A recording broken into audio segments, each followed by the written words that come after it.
وَأَصْحَابُ الشِّمَالِ مَا أَصْحَابُ الشِّمَالِ، کچھ لوگ وہ بدبخت ہے جن کو بائیں ہاتھ میں نامہ اعمال دیا جائے گا۔ یہ کون لوگ ہیں؟ جن کی برائیاں ان کی نیکیوں سے زیادہ تھیں۔ فی سموم و حمیم، یہ گرم کھولتے ہوئے پانی میں، گرم لو میں، وظل من یحموم لا بارد ولا کریم، یہ ایسا پانی اور ایسی لو اور ایسی آگ نہ ٹھنڈی ہوگی اور نہ سکون پہنچائے گی۔ انہم کانوا قبل ذلک مترفین، اے اللہ کیا ان سے جرم ہو گیا تھا کہ تو نے ان کو آگ میں ڈال دیا اور گرم کھولتا ہوا پانی تو ان کو پلا رہا ہے۔ اللہ کہتے ہیں یہ بہت عیش میں تھے، یہ دنیا میں بہت عیش میں تھے۔ وَكَانُوا يُصِرُّونَ عَلَى الْحِنْثِ الْعَظِيمِ، اور ایک بہت بڑے جرم کے مرتکب تھے یہ۔ وہ بہت بڑا جرم کیا تھا؟ کانوا یقولون، یہ لوگ یہ کہا کرتے تھے، اذا متنا، جب ان کو سمجھایا جاتا نا کہ خدا کو مانو، نماز پڑھو، زنا سے بچو۔ آج نوجوان طبقے میں حلال حرام کا فرق بولو ختم۔ بولو یار تو نے گرل فرینڈ کیوں رکھی بھی؟ اب مولویوں کی باتیں، تو 15ویں صدی میں ہے، تو 21ویں صدی میں کیسی باتیں کر رہا ہے؟ کر لو بھائی۔ تو اس کو جب بتایا جاتا ہے بھائی ایک دن سزا بھی ملے گی، عذاب بھی دیا جائے گا، تو وہ کہتا ہے وہ جب دن آئے گا تو دیکھا جائے گا، کوئی عذاب نہیں ہے، کوئی سزا نہیں ہے۔ تو اللہ فرماتے ہیں یہ بہت بڑا جرم کیا کرتے تھے۔ جب ان کو گناہوں سے روکا جاتا تھا نا تو یہ بہت بڑا جرم کرتے تھے۔ وہ جرم کیا ہے؟ وہ کہتے تھے اذا متنا وکنا ترابا، یہ لفظ قرآن نے بہت دہرایا ہے۔ بھلا جب ہم مر گئے، وکنا ترابا، اور مٹی ہو گئے، وعظاما، اور ہڈیاں ہو کے بکھر گئے، انا لمبعوثون، تو پھر کیا دوبارہ ہم زندہ ہوں گے؟ یہ کیسی باتیں کر رہے ہو یار؟ یہ کون سے سائنسدان نے کہا ہے؟ نیوٹن نے تو ایسی بات نہیں کی، آئنسٹائن نے بھی نہیں کی ایسی بات، اور وہ بلب کس نے ایجاد کیا تھا؟ ایڈیسن، اس نے بھی ایسی بات نہیں کی۔ اتنا بڑا سائنسدان تھا وہ۔ ہماری یونیورسٹی کے جو پروفیسر اتنے پڑھے لکھے ہیں، امریکہ سے پڑھ کر آئے ہیں، وہ بھی اس قسم کی باتیں بولو نا نہیں کر رہے۔ اور امریکہ کا صدر نے بھی آج تک، اتنا ذہین آدمی ہے امریکہ کا صدر، اس نے بھی، جاپان کے کسی سائنسدان نے ایسی بات آج تک، وہ تو شکر ہے نہیں کی، اگر کرتا تو چانچی بانچی بان کرتا، سمجھ ویسے بھی نہیں آنا تھا کیا کہہ رہا ہے۔ چائنا والے نے بھی ایسی کوئی بات نہیں کی آج تک۔ یہ باتیں کر رہے ہیں مولوی لوگ کہ مر کے مٹی ہو کے ختم ہو گئے تو ایک دن سور پھونکا جائے گا، دوبارہ زندہ ہو جائے گا۔ یہ بات ہماری کھوپڑی میں نہیں آتی، مولوی ہی کھوپڑی میں نہیں آ رہا تو اس کی باتیں کہاں سے کھوپڑی میں آئیں گی؟ کوئی بات نہیں۔ اللہ فرماتے ہیں یہ بہت بڑا جرم کیا کرتے تھے، یہ کہتے تھے اذا متنا وکنا ترابا، بھلا ہم جب مر گئے اور ہم مٹی ہو گئے، وعظاما، ہڈیاں بکھر گئی ہماری، انا لمبعوثون، ارے پھر کیا دوبارہ زندہ ہوں گے؟ اللہ نے زندہ کرنا ہوتا تو جسم کو گلنے کیوں دے رہا ہے پھر وہ؟ کچھ نہیں ہے بھائی صاحب، یہ ایک نیچرل پروسیس ہے، لوگ پیدا ہوتے ہیں، مرتے ہیں، اور ڈیڈ باڈی بالآخر ختم ہو جاتی ہے۔ یہ نیچرل پروسیس ہے، زندہ مندہ کوئی ہونا نہیں ہے۔ اللہ کہتے ہیں اتنا بڑا جرم انہوں نے کیا، اتنا بڑا جرم کیا، اس جرم کی وجہ سے یہ گناہوں میں لگ گئے۔ ان کو کہہ دیجئے ان الاولین والآخرین، صرف تجھے زندہ نہیں کروں گا، آدم سے لے کے جتنے لوگ اب تک آئے، والآخرین، اور قیامت تک آئیں گے، لمجموعون الی میقات یوم معلوم، سب کو ایک متعین دن میں اپنے سامنے جمع کر لوں گا۔ اس پر تو سورہ یاسین میں اللہ نے بہت بتایا نا کہ جو پانی سے انسان کو بنا سکتا ہے وہ دوبارہ کیوں نہیں بنا سکتا؟ آگے اللہ فرماتے ہیں ثم انکم ایھا الضالون المکذبون، تمہیں جمع کر کے پھر میں یہ صرف یہ نہیں بتاؤں گا دیکھو میں نے جمع کر لیا، تم کہتے تھے میں جمع نہیں کروں گا، دیکھو میں نے کر لیا، چلو اب دوبارہ مر جاؤ، ثابت ہو گیا نا میں نے جمع کر لیا ہے۔ نا نا نا نا، اللہ کہتے ہیں ابھی مان لو، جب میں جمع کروں گا تو لآکلون من شجر من زقوم، حدیث میں آتا ہے زقوم ایک ایسا درخت ہے، اس کا ایک قطرہ اگر سمندر کا پانی میٹھا ہو جائے نا، ایک قطرہ اس میں ڈال دیا جائے تو پورا سمندر کڑوا بن جائے، تو یہ زقوم اللہ ان کو کھلائے گا۔ فمالئون منها البطون، اللہ فرماتے ہیں جہنمی اس سے پیٹ بھریں گے، بھوک کی شدت کا یہ عالم ہوگا کہ اس کڑوے درخت سے اپنا پیٹ بھریں گے۔ فشاربون علیہ من الحمیم، اس پر کھولتا ہوا پانی پیئیں گے۔ فشاربون شرب الہیم، پیئیں گے ایسے جیسے پیاسے اونٹ پیتے ہیں۔ پیاسا اونٹ جب پانی پیتا ہے نا کیسے، آپ جو لوگ اونٹ پالتے ہیں ان سے پوچھیں، ایسے پانی وہ اسٹور بھی کر رہا ہوتا ہے، ایسے انتہائی شدت کی پیاس میں ایسے گرم کھولتا ہوا پانی پیئیں گے۔ ھذا نزلھم یوم الدین، روز جزا کے دن یہ ان کی میزبانی ہوگی ہماری طرف سے۔ اب سوال پیدا ہوتا ہے اللہ اتنی شدید سزا تو کوئی بھی نہیں دیتا، تو اتنی شدید سزا کیوں دے رہا ہے؟ اللہ اس کی وجہ بیان کرتے ہیں، نحن خلقناکم فلولا تصدقون، ہم نے تمہیں پیدا کیا تھا تو تم نے مانا کیوں نہیں کہ جو پہلی دفعہ پیدا کر سکتا ہے وہ دوبارہ بھی پیدا کر سکتا ہے؟ تم خود تھوڑی پیدا ہوئے تھے۔ اس سے پتا چلتا ہے جو ڈارون کا نظریہ ہے نا بندر والا، اس سے خدا کو کتنا غضب آتا ہے اس نظریے سے، اور آج ہماری یونیورسٹیوں میں یہ پڑھایا جا رہا ہے، سکھایا جا رہا ہے۔ اللہ کہتے ہیں نحنو خلقناکم، ہم نے پیدا کیا تھا تمہیں، بندر سے نہیں بنے تھے تم انسان، ہم نے اپنی قدرت سے تمہیں بنایا۔ فلولا تصدقون، تم نے کیوں نہیں مانا کہ دوبارہ بھی پیدا ہو سکتا ہو؟ جو خدا پہلی دفعہ بنا سکتا ہے وہ دوبارہ بھی پیدا کر سکتا ہے۔ آگے افرائیتم ما تمنون، آگے قرآن کہہ رہے پہلی مرتبہ دیکھو تم کیسے پیدا ہوئے، بلا بتاؤ جب تم اپنی زوجہ کے ساتھ ملاپ کرتے ہو، اانتم تخلقونہ ام نحن الخالقون، اس پانی کو انسان بنا کے ہم نکالتے ہیں یا تم نکالتے ہو؟ ہم نکالتے ہیں یا تم اس کو انسان بناتے ہو؟ یہ کس کا عمل ہے انسان بنانا اس پانی کو؟ اللہ کا عمل ہے، نہ خود بخود یہ کام ہوتا ہے نہ ہم کرتے ہیں، یہ کام کرنے والا کون ہے؟ اللہ کرنے والا۔ آگے اللہ فرماتے ہیں نحن قدرنا بینکم الموت وما نحن بمسبوقین، اس پانی کو انسان بنا کے بھی ہم نکالتے ہیں اور پھر موت بھی ہم دیتے ہیں، اور ہم اس سے عاجز نہیں ہیں علی ان نبدل امثالکم، کہ اسی کو دوبارہ انسان بنا کے کھڑا کر دیں اپنے سامنے۔ جو اس پانی میں آنکھ ناک کان دل دماغ جگر بنا کے اس کو پہلی دفعہ انسان بنا سکتا ہے، وہ دوبارہ بھی اس کو انسان بنا سکتا ہے۔ آگے اللہ فرماتے ہیں وَلَقَدْ عَلِمْتُمُ النَّشْأَةَ الْأُولَىٰ، تم نے پہلی مرتبہ اپنے بننے کا عمل دیکھ لیا تھا، فَلَوْلَا تَذَكَّرُونَ، تو اس سے تمہیں نصیحت حاصل کیوں نہیں ہوئی؟ نہیں یاری میرا خیال ہے بات، پہلی مرتبہ تم جانتے تھے ایک پانی کے قطرے میں آنکھ ناک کان بنا ہے، سب کچھ اس میں ہوا ہے اور تھوڑے دنوں میں، اور جیسے ہی پیدا ہوا ماں کی چھاتیوں میں دودھ آ گیا۔ ہمارے ایک دوست ہیں لندن میں نا ایتھیزم کے خلاف کام کر رہے ہیں، انہوں نے مجھے بتایا کہ وہ نے ایک اسٹال لگا کے بیٹھ گئے، جو بھی آتا ہے نا اس سے پوچھتے کہ ایتھیسٹ ہے تو اس سے کہتے کہ ہم کیسے بنے، وہ کہتا ہے ڈارون کا نظریہ نا کہ یو یو یو کر کے بن گئے۔ اس نے کہا یار یہ اتفاق سے ایسا ہوا کہ بچہ پیدا ہوتے ہی ماں کی چھاتیوں میں دودھ آ جاتا ہے، ایسا کبھی اتفاق دیکھا آپ نے؟ مہمان گھر میں آیا اور دودھ پتی اڑ کے اس کے سامنے اسی ٹائم پہ آ گئی، جب مہمان نے چائے پینی تھی تو اسی ٹائم پہ آئی۔ بچہ بھی ایک مہمان ہے، اس کے دنیا میں آتے ہی اللہ اس کے لیے ماں کی چھاتیوں میں دودھ کا انتظام کر دیتا ہے فوراً۔ تو یہ میرے بھائی یہ حسن اتفاق نہیں ہے، یہ کیا ہے؟ یہ قرآن کہہ رہے یہ سب ہم کر رہے تھے، تو تم مانا کیوں نہیں تم نے کہ یہ خدا کرنے والا ہے؟ یہ اللہ فرماتے ہیں وَلَقَدْ عَلِمْتُمُ النَّشْأَةَ الْأُولَىٰ، تمہیں پہلی مرتبہ تم نے دیکھ لیا تھا کہ کیسے پیدا ہوئے ہو، فَلَوْلَا تَذَكَّرُونَ، تو تمہیں نصیحت کیوں نہیں ہوئی؟ أَفَرَأَيْتُم مَّا تَحْرُثُونَ، اللہ کہتے ہیں اچھا یہ بتاؤ، دیکھو اللہ بھی سوال کر رہے ہیں، اچھا یہ بتاؤ جو بیج تم زمین میں ڈالتے ہو، آم کا بیج ڈال دیا آپ نے، مختلف قسم کے بیج ڈال دیے، أَأَنتُمْ تَزْرَعُونَهُ أَمْ نَحْنُ الزَّارِعُونَ، اس سے تناور درخت تم نکالتے ہو یا ہم نکالتے ہیں؟ یہ بیج انسانوں نے بنایا ہے یا سائنسدانوں نے بنایا ہے؟ آپ پوچھ رہے ہو سائنسدان کیوں نہیں مانتے کہ ہم دوبارہ پیدا ہوں گے؟ بھائی سائنسدان یہ سارے کام کر رہے ہوتے تو ہم سائنسدانوں سے پوچھتے کہ جو آپ پہلی دفعہ کر سکتے تو دوبارہ بھی کائنڈلی آپ بتا دیں دوبارہ بھی آپ پیدا کریں گے کہ نہیں کریں گے؟ سائنسدان تو خود کہے گا بھائی یہ کام میں تھوڑی کر رہا ہوں جو پہلی مرتبہ بیج سے درخت نکل رہا ہے، جو کر رہا ہے اسی سے پوچھا جائے گا کہ اللہ تو دوبارہ بھی کرے گا کہ نہیں کرے گا؟ اللہ کہتے ہیں میں دوبارہ بھی کروں گا، دوبارہ بھی انسان کو زندہ کروں گا میں۔ تو اللہ فرماتے ہیں افرأیتم ما تحرثون، بتاؤ جو زراعت تم کرتے ہو، انتم انشأتم شجرتها ام نحن المنشئون، کہ ہم اس سے درخت نکالتے ہیں یا تم نکالتے ہو؟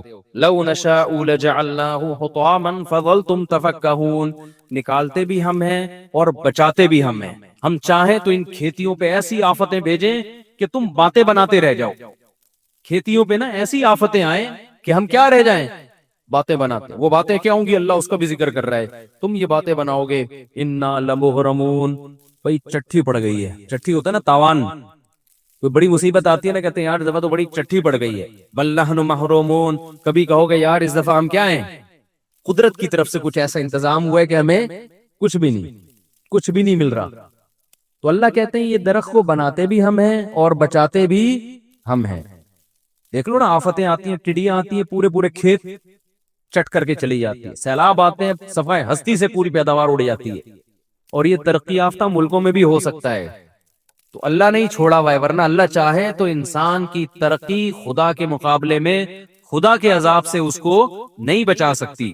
آگے اللہ تعالیٰ فرماتے ہیں افرأیتم الماء الذی تشربون, ذرا بتاؤ تو صحیح جو پانی تم پیتے ہو, انتم انزلتموہ من المزن, بادلوں سے اسے تم برساتے ہو, ام نحن المنزلون, یا ہم برساتے ہیں. ہم تو نیسلے ایکوافینا کا پانی پیتے ہیں, تو یہ کیا انہوں نے ہائیڈروجن اور آکسیجن کو ملا کے بنایا ہوتا ہے پانی؟ یہی پانی ہے جو زمین میں جاتا ہے, نہروں میں آتا ہے, اسی کو فلٹر کیا جاتا ہے. برسا کون رہا ہے؟ اگر یہ نظام خدا ختم کر دے بارشیں برسانے کا, یہ ساری جو ترقی ہے نا, جو بھی چاند اور مریخ پہ پہنچنے کی باتیں ہو رہی ہیں, لوگ پیاس سے مرنا شروع ہو جائیں, پانی پہ جنگیں شروع ہو جائیں گی. اللہ کہتے ہیں لو نشاء جعلناہ اجاجا, ہم چاہیں تو اس کو کڑوا بنا سکتے ہیں. سمندر تو کڑوا ہے نا, لیکن پانی جو اوپر جاتا ہے وہ کون سا جاتا ہے؟ بولو, میٹھا جاتا ہے. کڑواہٹ ساری کہاں رہ جاتی ہے؟ اللہ کہتے ہیں ہم چاہیں نا تو نمک بھی اس کے ساتھ ہی اوپر جائے, اور پھر وہ نمک کے ساتھ تم پہ برسے وہ پانی.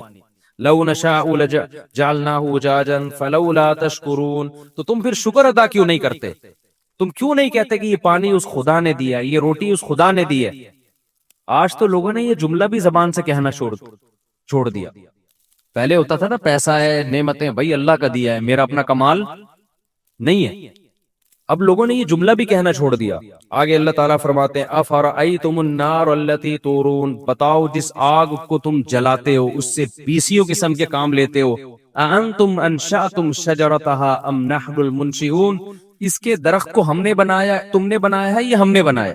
پہلے درختوں کو رگڑ کے آگ جلائی جاتی تھی. آج بہت ساری چیزیں جس کے ذریعے آگ جلائی جاتی ہے, لیکن وہ تمام چیزیں پیدا کس نے کی ہیں؟ اللہ نے. اور اس آگ سے کام انسان کتنے لے رہا ہے؟ تو اللہ تعالیٰ فرماتے ہیں نحن جعلناها تذکرا ومتاعا للمقوین, دیکھو یہ آگ جیسے تمہارے فائدے کی ہے نا, یہ نصیحت کے لیے بھی ہے. کیا نصیحت ہے؟ کہ جہنم میں بھی کیا ہوگی؟ یہی آگ ہوگی جس سے میں نافرمانوں کو جلاؤں گا. اس کو اللہ نے تذکرہ کہا ہے. آج جب بھی ہم آگ جلاتے ہیں بہت سارے کام لے رہے ہیں, لیکن اس آگ کو دیکھ کے یہ یاد نہیں آتا کہ جس خدا نے نافرمانوں کے لیے سزا رکھی ہے, اس سزا میں اس نے کیا رکھا ہے؟ آگ رکھی ہے. میں اکثر ایک واقعہ بیان کرتا ہوں نا ایسے موقع پہ. پچھلی کتابوں میں ایک واقعہ لکھا ہے کہ ایک نوجوان کسی مسجد میں آ کے ٹھہرا, مسافر تھا, مجھے ان کا نام یاد نہیں رہا اس وقت. مسجد میں آ کے نہیں, ایک نوجوان تھا, کوئی خاتون کہیں پچھلے زمانے میں راستہ واسطہ بھول گئی, کوئی جوان عورت تھی. پہلے زمانے میں ظاہر یہ لائٹیں وائٹیں تو نہیں تھی نا, رات کو اندھیرے ہو جاتے تھے, راستہ کہیں بھول گئی ہوگی. تو وہ ایک مسجد میں گئی, اس کو ایک نوجوان نظر آیا جو رات کو چراغ میں مطالعہ کر رہا ہے. تو وہ گئی اس کے پاس کہ مجھے رات کو یہاں مسجد میں کہیں کونے میں آرام کرنے دو, میں جوان عورت ہوں, کہیں بھٹک گئی, کچھ مسئلہ ہوگا. تو وہ نوجوان بیچارہ مجبور تھا, اس نے کہا ٹھیک ہے جی آپ کنارے پہ لیٹ جائیں. اس نوجوان نے کیا کیا, اس عورت نے دیکھا یہ نوجوان نا پوری رات اس چراغ کی آگ میں اپنی انگلی لے کے جاتا, اور جب جلنے لگتی تو واپس لے آتا. بار بار یہ عمل کر رہا ہے. وہ خاتون دیکھ رہی ہے کہ یہ کیا کر رہا ہے, پوری رات نہ وہ سوئی نہیں. یہ منظر دیکھ کر کہ یہ کرتا کیا ہے, بار بار کہاں لے کے جا رہا ہے اپنی انگلی کو آگ میں, اور جب جلنے لگتی ہے تو واپس. صبح جیسے ہی ہوئی ہے, وہ یہ نوجوان اس جوان خاتون تھی اس کے پاس گیا, بولا بھائی خدا کے لیے آپ فوراً مسجد سے باہر نکلو, جاؤ آپ یہاں سے. اس نے کہا اللہ کی قسم میں اس وقت تک یہاں سے نہیں جاؤں گی جب تک تم یہ نہیں بتاؤ گے کہ یہ تم نے عمل کیا کیا ہے. اس نے کہا بار بار میرے دل میں رات کو زنا کا خیال آ رہا کہ اجنبی عورت ہے, دیکھنے والا کوئی بھی نہیں, اور یہ کنوارا لڑکا. تو میں بار بار نا اس چراغ میں اپنی انگلی جلاتا کہ دیکھ اس کو برداشت کر سکتا ہے, اگر اس کو کر سکتا ہے نا تو آخرت کی آگ بھی برداشت ہو جائے گی تجھ سے, اور ایک انگلی میں یہ آگ برداشت نہیں کر سکتا تو جہنم کی آگ کیسے برداشت کرے گا. آج کتنا آسان ہو گیا نوجوانوں کے لیے زنا کرنا بھائی. لڑکیاں لا رہے ہیں, کرائے پہ لے کر آ رہے ہیں, طوائف خانوں میں جا رہے ہیں, دوستوں کو بتا رہے ہیں. او بھائی تم گورنمنٹ کے قانون کی مخالفت نہیں کر رہے, تم کس کے قانون کو توڑ رہے ہو؟ خدا کے قانون کو. زنا کی اتنی سی اسلام میں یا خدا کی نظر میں ذرا سی اجازت ہوتی تو یوسف علیہ السلام جو مسافر بھی تھے اور خود ایک خوبصورت عورت دروازہ بند کر کے ان کو زنا کی دعوت دے رہی ہے اور دھمکیاں دے رہی ہے کہ نہیں کیا تو جیل بھجوا دوں گی.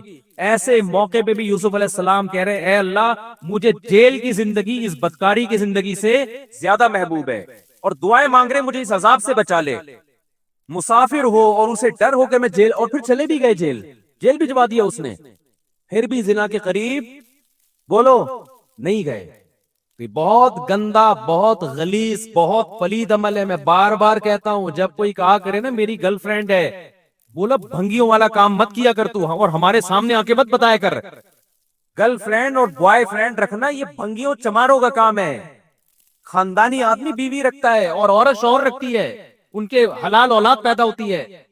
بلا تو زنا اور حرامی بچے مسلمانوں کے پیدا نہیں ہوتے, کافروں کے پیدا ہوتے ہیں. بتاؤ گدھا گدھی کے ساتھ فزیکل ریلیشن قائم کرتا ہے یا اس کو بیوی بناتا ہے؟ بتاؤ نا, بولو نا یار کیا ہو گیا.